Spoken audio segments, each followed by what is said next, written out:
Okay. Nope. Hi, everyone. Welcome to Reproductive Healthcare, Sorting Facts from Fiction. We're excited and grateful that you're here. Our presenters today are Kate Ali, Jessica Urso, and me, Rosemary Farrell. Next slide. Today, we're going to talk about how difficult it can sometimes be to access quality, trustworthy reproductive healthcare information. We'll set the stage by defining a few terms you've probably heard way too many times over the past few years. We'll discuss how incorrect reproductive healthcare information spreads online and the role our current federal government plays in spreading disinformation. We'll examine crisis pregnancy centers, what they are and what they pretend to be. Finally, we'll provide some reliable reproductive healthcare resources, talk about ways you can identify the bad information from the good, and how to advocate for your right to safe, affordable reproductive healthcare. Next slide. So first, a few definitions. Misinformation doesn't mean to cause confusion or harm, while disinformation is created to deliberately mislead, confuse, and hurt people. Fake news are reports masquerading as legitimate journalism. Most of today's examples will be of disinformation, with the agenda of undermining people's right to evidence-based reproductive health care. Next slide. If you're going online to get health information of any kind, it can be hard to figure out what sites are legitimate. We all know not to trust every website we see, even if they claim to be created by experts and look very professional. Here's a great example of a medical organization that looks perfectly legitimate, the American College of Pediatricians. Their logo is on the left. On the right is a warning from the Gay and Lesbian Alliance Against Defamation about the ACP's anti-LGBTQ plus activism, which is explicitly anti-trans and anti-reproductive justice. The Southern Poverty Law Center has labeled the APC a hate group for their attacks on LGBTQ plus rights. Next slide. Social media is another place where incorrect or biased health information flourishes. The past few years, some influencers have been spreading disinformation about hormonal birth control methods like the pill. They claim it can cause cancer, infertility, and mental illness. They claim that something called a hormonal detox is necessary if you've been using the pill for a while or have decided to stop taking it. They also attack emergency contraception or the morning after pill, saying it's the same thing as abortion pills. Most of these influencers have absolutely no background in any kind of medicine, and many use their platforms to sell what they call natural alternatives to hormonal contraception, as well as advance other disinformation about reproductive health while pushing a so-called pro-life agenda. Next slide. In the past, people looked to our federal government agencies to provide accurate, evidence-based health information. .gov websites used to be considered trustworthy, but that's no longer true. The current administration consistently attacks access to reproductive health care and spreads disinformation on official government websites. The photo of the Oval Office here is from the 2025 Status of Women's Health Summit. Take a closer look at it. Everyone pictured there is a man. Federal and state laws now allow tax money to help fund crisis pregnancy centers run by religious groups, at the same time that cuts to Medicare and Medicaid make it harder to access birth control and other reproductive health care. Next slide. So one major source of disinformation are crisis pregnancy centers. When someone searches abortion clinics near me, they may be directed via Google Ads to the site of a crisis pregnancy center or CPC. In total, there are more than 2,500 CPCs in the United States, and there are less than 800 legitimate abortion clinics. Most of these centers are owned by larger groups like this one from Texas called Human Coalition, which is a Christian organization that runs over 50 CPCs across the country. CPCs are not licensed, they are not inspected by state health departments, they are by all means not a healthcare provider. They also are not bound by HIPAA because they offer their services for free. Therefore, no information that anyone tells them, even over text or phone, is protected. But they want you to think that they are real healthcare providers. This confusion is intentional. They design their offices to look like clinics, they have names and logos similar to real clinics, and they sometimes have their staff dress in scrubs. They are intentionally deceiving people who are seeking to terminate a pregnancy. Next slide. So, one woman, Ms. Boardman, told the New York Times that she went to a pregnancy center seeking information about medication abortion.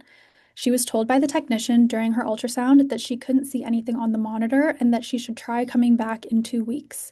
When she returned, the technician conducted another ultrasound and told her she was 13 weeks along, too late to take the medication abortion pill. The counselor then asked what she knew about surgical abortion, and that is the part of the video you're seeing here when she recalls what the CPC counselor told her about surgical abortion. She had been quite sure about her decision to end her pregnancy. She felt she had her hands full with 2 kids already at home, but her experience convinced her against pursuing termination. 2 weeks later, she went to a checkup with her OBGYN, where she discovered she was actually only 9 weeks along, meaning she was very much eligible for the abortion pill when she first went to the pregnancy center. Next slide. So, how is this legal? Well, as I said, they are not healthcare providers. They are privately owned companies that receive massive politically motivated donations. Therefore, they do not have to operate under the same strict rules as healthcare providers, rules that are especially strict for abortion clinics. You might be thinking, this is a bigger problem in other parts of the country, not states like New York, where abortion is somewhat protected. Unfortunately, that is not the case. There are more anti abortion centers in New York City than there are real abortion clinics. Here you can see one CPC in the Bronx with big advertising trying to draw people in. And in comparison, here's a picture of the Planned Parenthood across the street, which you would never know is there. And these CPCs attempt to sway people's decisions, not just in their centers, but also online through their websites, social media, and ads. Next slide. So how can you spot CPCs? Well, for one thing, they're often called things like women's resource centers, pregnancy care centers, or abortion alternatives. They likely have names with the words choices, options, or hope.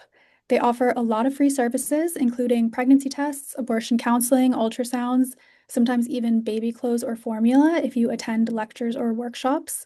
They do not offer birth control and they do not offer STI testing. They say negative things about sex and abortion. They often link abortion to depression, cancer, infertility, etc., which are not true. They say negative things about birth control. They're judgmental about all things that fall outside the traditional marriage structure, including queer people, single parents, sex outside marriage, and they're usually racist. They advertise the abortion pill reversal, which is not real. But luckily, there are some great sources out there to help you spot CPCs, like those listed here. So now that we've talked a little bit about how people online and in these CPCs might be targeting teens and young adults seeking abortion care and resources, we wanted to provide some general resources from like accredited sources. So one thing to think about when you're looking for health, either about abortion and pregnancy specifically or about your sexual health in general, is to look for media, both online and social media apps that's run by either academic medical centers or healthcare providers. Any doctor, nurse practitioner, or physician assistant needs to have their license registered with the state they're practicing, and they are all able to be looked up online. For example, this is a post from Dr. Natasha Ramsey. She's an adolescent medicine doctor in the Bronx who runs a social media account called Gorgeous Sex Ed. And if you look her up, you can see her prescribing number and her license number, and that she's currently practicing in New York State. These are the logos and the names of also the national medical associations, kind of, again, that you might find information specifically for teens and young adults around sexual and reproductive health, including the American Academy of Pediatrics, so not the American College of Pediatrics that we discussed earlier, the Society for Adolescent Health and Medicine, and then the American College for Obstetricians and Gynecologists. There are also a lot of online resources. Amaze.org is a video-based platform with a variety of resources around sex and also healthy relationships, gender identity. Sex Etc. is a teen-run organization that they're always looking for teen editors and contributors. And then this wheel is the Your Sexual Health Toolkit, which is specifically designed for teens and adolescents with intellectual developmental disabilities, but has a wide variety of resources that are accessible for all people. In terms of options counseling, so when you're find yourself in a situation of having a positive pregnancy test and you want to know what decisions you can make, it's always helpful first to think about who is a trusted adult or friend or healthcare provider. If you don't have a primary care doctor, Planned Parenthood is a great resource for this as well. And then there are also online options. So alloptions.org has a talk line. You can talk to somebody about options for abortion. They also have a nice feature where they have faith-based providers who can kind of walk you through decisions around like your respective religious values and beliefs. And then NewYorkCity.gov has an entire website devoted specifically to teen sexual health and reproductive health care with a wide variety of resources, including how to access care and confidentiality and your legal rights as a teen and young adult. So if you've decided I don't want to be pregnant right now, a primary care doctor is often a great first step to help you identify either an OBGYN or an adolescent medicine doctor who can help terminate a pregnancy or Planned Parenthood. There's also online resources like the Abortion Clinic Locator, which has a list of the entire country. And then New York City specifically has this NYC hub, which has, again, both a phone number and a text line, as well as online resources to help you identify providers in your area. I just want to point out that they also have some information on the hub about how to spot these fake clinics and these crisis centers, and even have a form to encourage you to file a formal complaint if you have any sort of interaction with one of these centers. If you do want to be pregnant right now, the most important thing is to establish with an OBGYN to start prenatal care to make sure you have a healthy pregnancy. And then once you've been through your pregnancy, your postpartum, and have this young baby, Young Yup or YoungUnitedParents.org has a wide variety of resources and parental support groups for people for all sorts of resources around parenting, diapers, mood, all the things. The last piece is let's think about getting political, right? So we've talked about when you need care specifically, where you can go to look for that. And then you might be thinking, how do I advocate for myself, for my peers, and other teens and young adults across the country? So Guttmacher has an entire page devoted to adolescent access to care. They're a really good resource around up-to-date legal information and statistics. And then Advocates for Youth is a great organization that's always looking for youth volunteers and activists, both for local engagement, advocacy toolkits around your area, and also joining national campaigns and learning how to advocate for reproductive and sexual justice. So the bottom line is that we want to impart with you all is that knowledge is power. Disinformation around reproductive and sexual health care can cause real harm to people, and that includes being targeted by deceptive organizations like these crisis pregnancy prevention centers. Credible science-based information, both online and in person, is critical to be able to make informed choices about your health care. And so we hope that this webinar has been helpful both to identify the not so positive things that are out there and trying to target you and ways for you to combat that and find credible information to take care of yourself and your peers. Thanks, everyone.